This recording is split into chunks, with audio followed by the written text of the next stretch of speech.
The following contest dependent on it. Started off well, that one. You know the spiel. Me, champion, him, challenger. Yeah. King, dumbass. We go. Yeah. Clash at the Castle. Clash at Castle in Scotland. Yeah.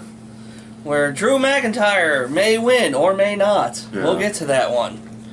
But first, let's do the other title match, big title match. Cody Rhodes versus AJ Styles for the WWE title in an I Quit match. Well, you're going to go for Cody. I'm going to go for Cody. And while I know that's what it's going to be, especially since AJ, even before this angle, said he's probably on the way out soon, we are probably going to agree a lot. So I am going to vote for AJ. Even though there would be a riot. No, I don't think this is the one that was caused the riot. Yeah. Alright. Because, where we go? Alright, okay, I keep doing this with Jade Cargill because of her whole entrance and the way she looks. I started to write down Storm. God, she looks like Storm. And they keep the Storm is coming. Yeah. They're really hammering it. So anyway, Jade Cargill and Bianca Belair versus The Witches, Elba Fire and Isla Dawn versus Shayna Baszler, and who the hell is her partner? I can't remember. Zoe Stark? I think you might be right. Yes, Zoe Stark. Anyway, triple threat match for the women's tag titles. Who we got and why? So this is where I get worried. This is the only one I'm worried about because it's really soon for Jade and Bianca to lose it. And hot potato with these belts is part of what devalued them in the first place. But we got this whole... One of the teams is Scotland, and it's a triple threat. So Jade and Bianca don't have to be pinned. No, they do not. So... You think they go for the Witches? Who are you going to pick, and I'll pick someone else. I think I'm going to go for Jade and Belair to retain because, they haven't had them enough, and they're a very dominant tag team. They definitely want to build them up more than that. They have been building up the tag titles, finally. It would be a real shame to lose that already. Yeah, and I don't think they're going to have them... Eventually, they're going to split them off to, Yeah, because they're going to want to give Jade a solo. Yeah, I hope it's amicable and not the old, like, oh no, because... I could probably see Jade be a heel. I can't picture Bianca being a heel at this point. Yeah. Didn't they try that and it still wasn't going over because people like her so much? Don't remember, but since then I'm going to embrace my fear and say it's probably going to be Ava Fire and Isla Dawn. Yeah. Because like I said, if anyone's going to lose that, I feel it has to go to the Scottish ones. Yeah. Plus, I love the they're playing into it when, like, everyone getting injured, and they were talking about how they were cursed, and then the idea that they cursed them. Yeah, and then they didn't do anything with it. Yes. Well, because Vince was still there, so maybe. Alright. Sami Zayn versus Chad Gable for the Intercontinental title. This is one of the two I feel could go either way. Yeah.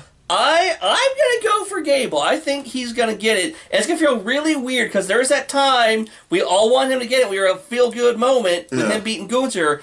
And it's his time to have that title. But now we're like, but he's an asshole now. Yeah. In which case, I will go with Sammy, but I'm going to say it's because the Alpha Academy turns on Gable. Ooh.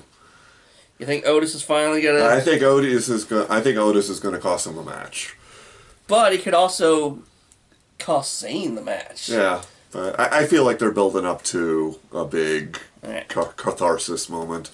Alright, this one I'm probably going to agree on. Bayley versus Piper Niven for the WWE Women's title. Okay, my spiel for this one is basically the same spiel as the Damian Priest versus Drew McIntyre.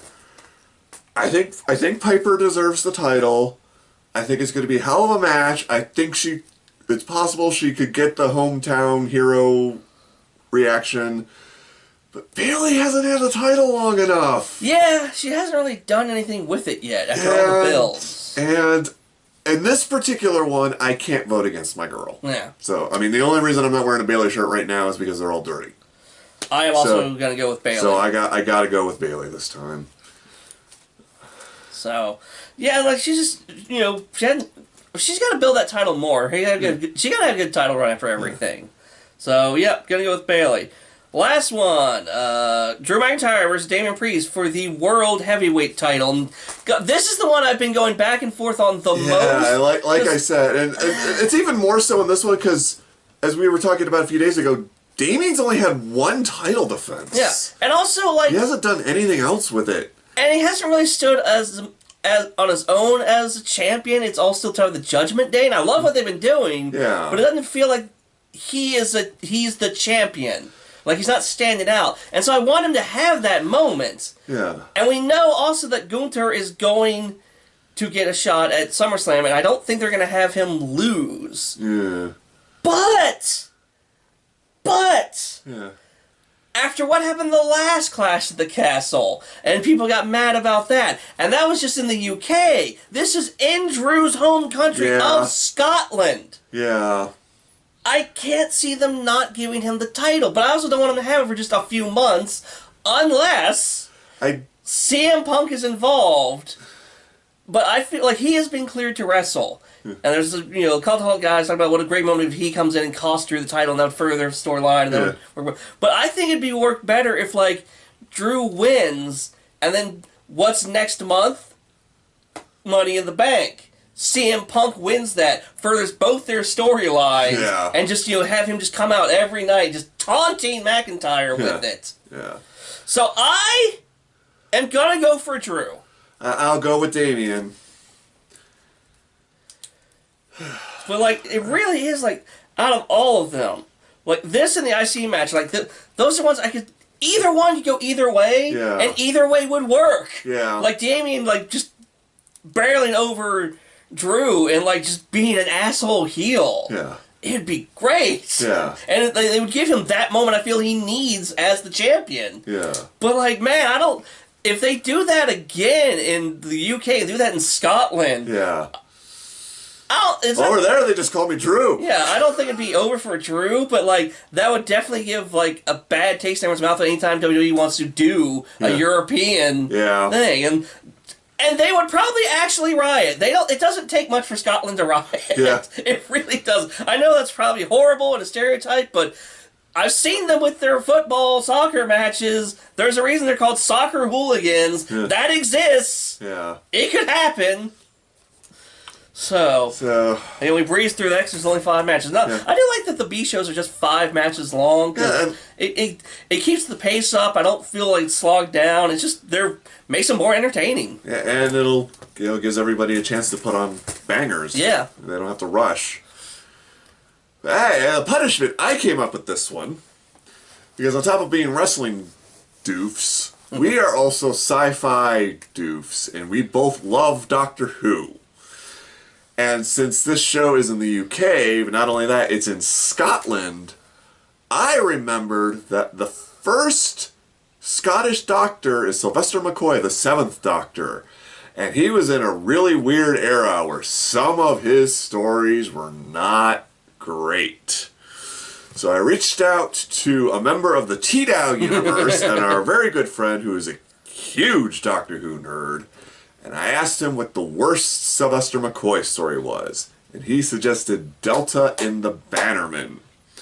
Which I don't remember I don't know if you remember when Nash used to review Doctor Who episodes. But that was one of the ones he did. Oh. And from what I remember that video, yeah, it's going to be a doozy. Ooh, okay.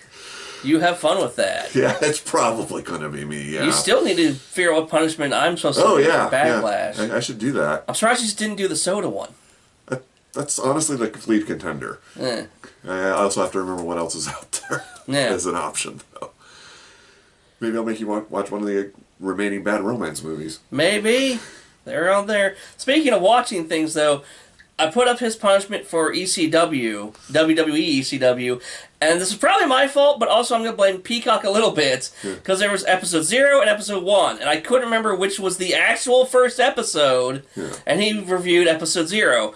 I wanted him to see episode 1 when it was actually on Sci-Fi to see, if nothing else, the zombie. Yeah. Because that was the one, I'm like, oh my god, this is, what? That would have made more sense in context of it being. That's why I was gleeful. Like I knew you were gonna have some kind of reaction, but oh well. Oh well. But before we go, I just want to say a funny thing about having a Doctor Who punishment and the ECW thing is when when they did do WWECW, it came back on Sci-Fi on the Sci-Fi channel.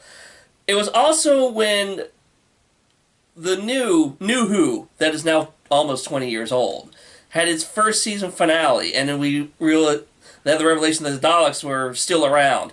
The commercial I saw was all this like copper and wire imagery and this weird chanting in the background. And the announcer was just like, for years they have waited for their time to arrive, living in darkness. Soon they will return. I thought this was the coolest trailer ever for the Doctor Who season finale. And then I hear ECW. I'm like, what? On Sci-Fi? What? Little do we know what was about to come. Yeah, and I've mentioned this before, I think, in other videos, but way back then, I did not give two shits about wrestling, so I remember there's a lot of times where I'm tuning into Sci-Fi to watch something else, and the wrestling is still going, and I'm just like, oh my god, would you shut up? You were supposed to be over 10 minutes ago. Go away. One of the things that did result to me, though, is I did get to catch the time Michael Cole went just ham on the gong and screamed about how he was a war correspondent. In the original NXT. So, I don't know, maybe we'll see him do something ham tomorrow afternoon. Yeah, it's going to be like 2 o'clock. It's like 2 o'clock, so it's going to be really weird getting done with this and have the rest of the night. Like, I was crazy enough to get to watch Elimination Chamber at 5 a.m., and it was weird. I'd watch this thing, and the rest of the day I had free. Yeah. So, yeah, we should go and get this video up soon so someone hopefully will watch it. Yeah, so see you guys tomorrow. See ya.